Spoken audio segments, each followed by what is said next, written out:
Hello, one and all. It's your boy, Alternative Voice, and I'm going to talk about the ongoing fight for gun rights and the Second Amendment. You see, the Founding Fathers created the Second Amendment because they knew that one day our government could become tyrannical one day, and we would need the ability to fight it. And now, we really need to get back to what we were meant to be. You know, I'm happy to see liberals and Democrats and the works starting to buy guns. I think we should all have guns. Well, maybe not everybody, because I do know some people with mental disorders who say that if they had guns, they probably wouldn't be alive right now. And the fact of the matter is that we need to really recognize that guns do in fact save lives.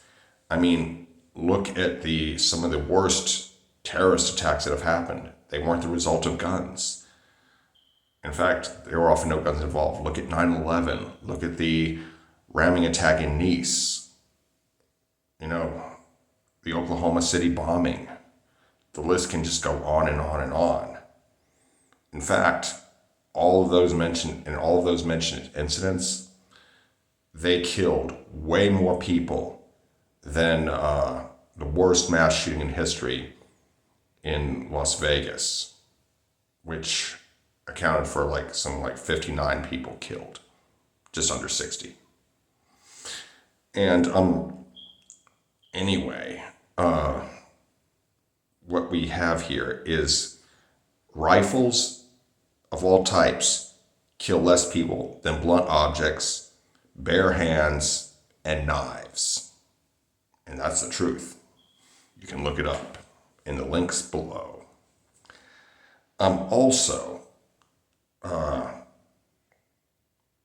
What's more is there are those that will say, the American military is too strong. The police force is too strong. You don't stand a chance. The American people don't stand a chance, so they might as well just give up their weapons now.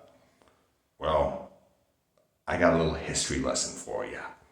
There were these people called the North Vietnamese. There were these other guys called, what were they called again? It started with a T. Oh yeah, that's right, the Taliban. They both took on the United States military, and guess what? They won. But you see, neither of those victories are isolated incidents. I can assure you. Look at the French in Algeria or the French in Vietnam.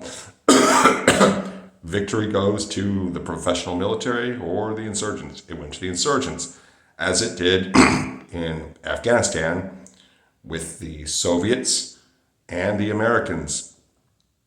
Hezbollah versus Israel in South Lebanon.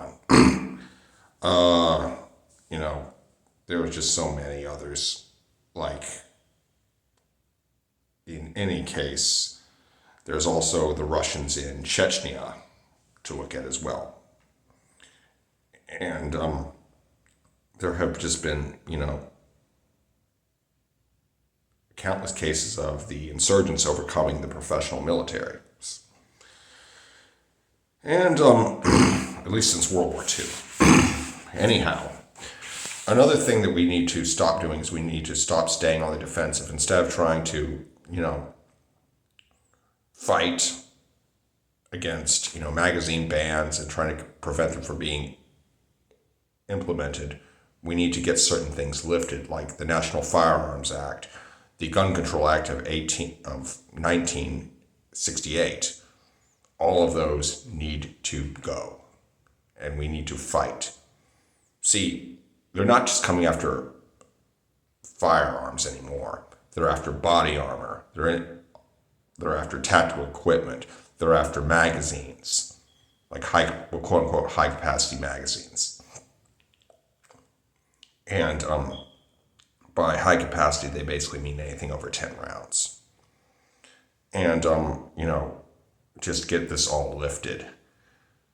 Write your congressman. March in the street. Make YouTube videos.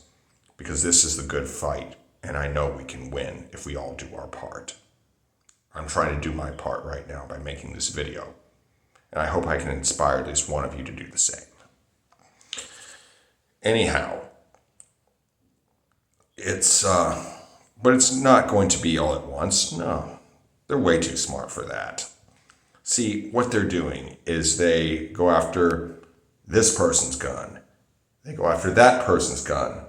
And quite frankly, I know a lot of gun owners who don't really seem to care about that. See, they're okay as long as it's not their guns, But that's the way it works. And if you have Mulan Labe and Thin Blue Line on your the bumper stickers, both on your car, you're a fucking idiot. Decide which side you're on. Also,